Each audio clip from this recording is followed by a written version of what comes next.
अस्सलाम वालेकुम जी, की हाल चाल है? ठीक हो? उम्मीद करदा सारे भाई ठीक होंगे। लो जी, अज साडे नाल एक होर नौसरबाजी साडे नाल की साडे भाई नाल भी होने लगी आई ते मैं आख्या क्यों ना सारे भाइयों नाल दोस्तां नाल शेयर कर देवीए।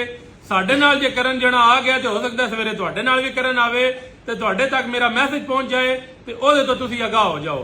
साडे कोल एक बंदा आया है, साडे छोटे भाई दे नंबर ते कॉल कीती है और वो सन पिआंदा है कि भाईजान असां गड्डी सेल करनी है, गारंटी है 2000 केड़ा मॉडल है 18 मॉडल 17/18 ਤੇ ਉਹ ਮੈਂ ਭੇਜੀ ਹੈ ਤੁਹਾਡੇ ਸ਼ੋਰੂਮ ਤੇ ਉਹ ਚੈੱਕ ਕਰੋ।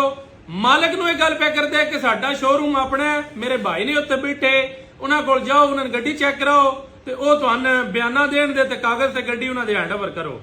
ਤੇ ਇਹ ਸਾਡੇ ਕੋਲ ਸ਼ਰੀਫ ਆਦਮੀ ਆ ਗਏ, ਸਾਨੂੰ ਗੱਡੀ ਵਿਖਾਈ ਹੈ ਨਾ, ਅਸਾਂ ਗੱਡੀ ਚੈੱਕ ਕੀਤੀ ਹੈ ਔਰ ਉਸ ਤੋਂ ਬਾਅਦ ਮੈਂ ਗੱਡੀ ਦੀ ਚੇਸੀ ਚੈੱਕ ਕੀਤੀ ਜਿਵੇਂ ਮੈਂ ਕੀਮਤ ਸੁਣੀ ਹੈ।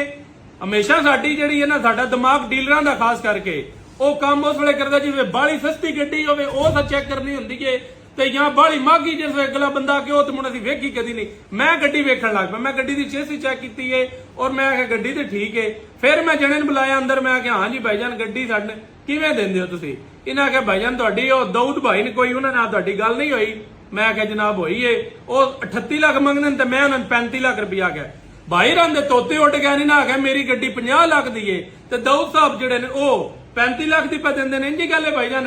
ਇਹਨਾਂ ਜਨਾਬ ਲਈ ਮੈਂ ਆਖਿਆ ਭਾਈਜਾਨ ਨਹੀਂ, ਮੈਂ ਗੱਡੀ ਇੰਨੇ ਦੀ ਨਹੀਂ ਦੇਣੀ, ਤੁਸੀਂ ਉਹ ਦਾਊਦ ਸਾਹਿਬ ਨਾਲ ਕਾਲ ਕਰੋ। ਇਹਨਾਂ ਨੇ ਫਿਰ ਦਾਊਦ ਸਾਹਿਬ ਕਾਲ ਕੀਤੀ। ਦੱਸੋ ਜੀ ਕੀ ਤੁਹਾਨੂੰ ਆਂਦੇ ਨੇ? ਦਾਊਦ ਸਾਹਿਬ ਇਹ ਕਹਿ ਰਹੇ ਜਨਾਬ ਕੀ ਆਖੀਦਾ ਹੈ ਬਈ ਸਾਡਾ ਆਪਸ ਵਿੱਚ ਕੋਈ ਮਾਮਲਾਤ ਨੂੰ 35 ਲੱਖ ਤੁਸੀਂ ਲਵੋ ਇਹਨਾਂ ਕੋਲੋਂ, ਦੂਜੇ ਮੈਂ ਅਕਾਊਂਟ ਵਿੱਚ ਟ੍ਰਾਂਸਫਰ ਕਰ ਦੇਣਾ ਤੁਹਾਡੇ। ਉਸ ਤੋਂ ਬਾਅਦ ਅੱਗੋਂ ਤੁਹਾਡੇ ਆਮਦੇ ਨੇ ਜਾਨੀ ਗੱਲ ਜਸਮ ਕੀਤੀ ਅੱਗੋਂ ਫੋਨ ਹੀ ਕੱਟ ਗਿਆ। ਫਿਰ ਉਸ ਤੋਂ ਬਾਅਦ ਭਾਈ ਮੇਰੇ ਨੇ ਆਂਦੇ ਨੇ ਕਿ ਤੁਸੀਂ ਸਾਨੂੰ ਬਿਆਨਾਂ ਦਾ ਗੱਲੋ 10 ਲੱਖ ਰੁਪਇਆ ਤੇ ਅਸੀਂ ਤੁਹਾਨੂੰ ਗੱਡੀ ਉੱਤੇ ਤੁਹਾਡੇ ਸ਼ੋਰੂਮ ਤੇ ਪਹੁੰਚਾ ਦਿੱਤੀ ਏ ਤੇ ਕਾਗਜ਼ ਜਿਹੜਾ ਨਿੱਕਾ ਲੈ ਕੇ ਤੁਹਾਡੇ ਸ਼ੋਰੂਮ ਤੇ ਲਗਾ ਹੁੰਦਾ। ਮੈਂ ਫਿਰ ਇਹ ਗੱਲ ਕੀਤੀ ਕਿ ਮੈਂ 10 ਲੱਖ ਰੁਪਇਆ ਬਿਆਨਾ ਕੋ ਨਹੀਂ ਦੇਣਾ, ਅਸਾਂ ਦੇਣਾ ਤੁਹਾਨੂੰ 20,000 ਰੁਪਇਆ ਬਿਆਨਾ। ਕਾਗਜ਼ ਮੰਗਾਓ, ਹਰ ਚੀਜ਼ ਅਸੀਂ ਵੈਰੀਫਾਈ ਕਰਾਂਗੇ, 15 CIA ਸਾਰਾ ਕੁਝ ਕਲੀਅਰ ਕਰਵਾਵਾਂਗੇ, ਫਿਰ ਜਾ ਕੇ ਤੁਹਾਨੂੰ ਅਸੀਂ ਬਿਆਨਾ ਦੇਵਾਂਗੇ।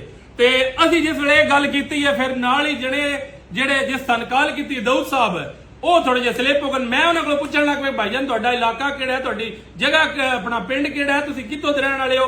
ਭਾਈ ਰੀ ਨਾਲ ਥੋੜਾ ਜਿਹਾ ਸਲਿੱਪ ਹੋ ਗਏ। ਇੰਨੇ ਨੇ ਜਣਾ ਆਂਦਾ ਭਾਈਜਾਨ ਇੱਕ ਮਿੰਟ ਕਾਲ ਕੱਟੋ, ਮੇਰੀ ਗੱਲ ਸੁਣੋ, ਮੇਰੇ ਨਾਲ ਉਹਦੀ 50 ਦੀ ਗੱਲ ਪਈ ਹੁੰਦੀ ਏ, ਤੁਹਾਡੇ ਨਾਲ ਉਹਦੀ 35 ਦੀ ਗੱਲ ਪਈ ਹੁੰਦੀ ਏ, ਤੇ ਇਹ ਵਿੱਚ ਜਿਹੜਾ ਡਿਫਰੈਂਸ ਇਹ ਕਿਵੇਂ ਪੂਰਾ ਹੋਵੇਗਾ? ਮੈਂ ਕਿਹਾ ਭਾਈਜਾਨ ਇਹ ਤੁਹਾਨੂੰ ਪਤਾ ਹੋਵੇ ਜਾਂ ਅਗਲੇ ਬੰਦੇ ਨੂੰ ਪਤਾ ਹੋਵੇ, ਮੈਨੂੰ ਤਾਂ ਕਾਗਜ਼ ਲਿਆ ਕੇ ਦਿਓ ਦੇ, ਮੈਂ ਹਰ ਚੀਜ਼ ਕਲੀਅਰ ਲਵਾਂਦਾ ਤੇ ਮੈਂ ਤੁਹਾਨੂੰ ਬਿਆਨਾ ਤਾਂ ਦੇਵਾਂਗਾ। ਇੰਨੇ ਨੇ ਕੰਮ ਅੱਲਾ ਕੀਤਾ, ਨੇੜੇ ਲੱਗ ਗਿਆ। ਭਾਈ ਰਾ ਕੇ ਹੁਣ ਭਾਈਜਾਨ ਜੇ ਤੁਸੀਂ ਉਹਨਾਂ ਦੇ ਭਰਾ ਨਾ ਹੋ ਨਾ ਤੇ ਮੇਰੇ ਨਾਲ ਕਰਦਾ ਜੇ ਭੈਨੋ ਸਰਬਾਜ਼ੀ ਤੇ ਹੁਣ ਇਹਦਾ ਹੱਲ ਅਸਾਂ ਫਿਰ ਉਹਦੇ ਨਾਲ ਗੱਲ ਕੀਤੀ, ਨਾਲ ਹੀ ਹੁਣ ਉਸ ਬੰਦੇ ਫੋਨ ਬੰਦ ਕਰ ਛੜਿਆ।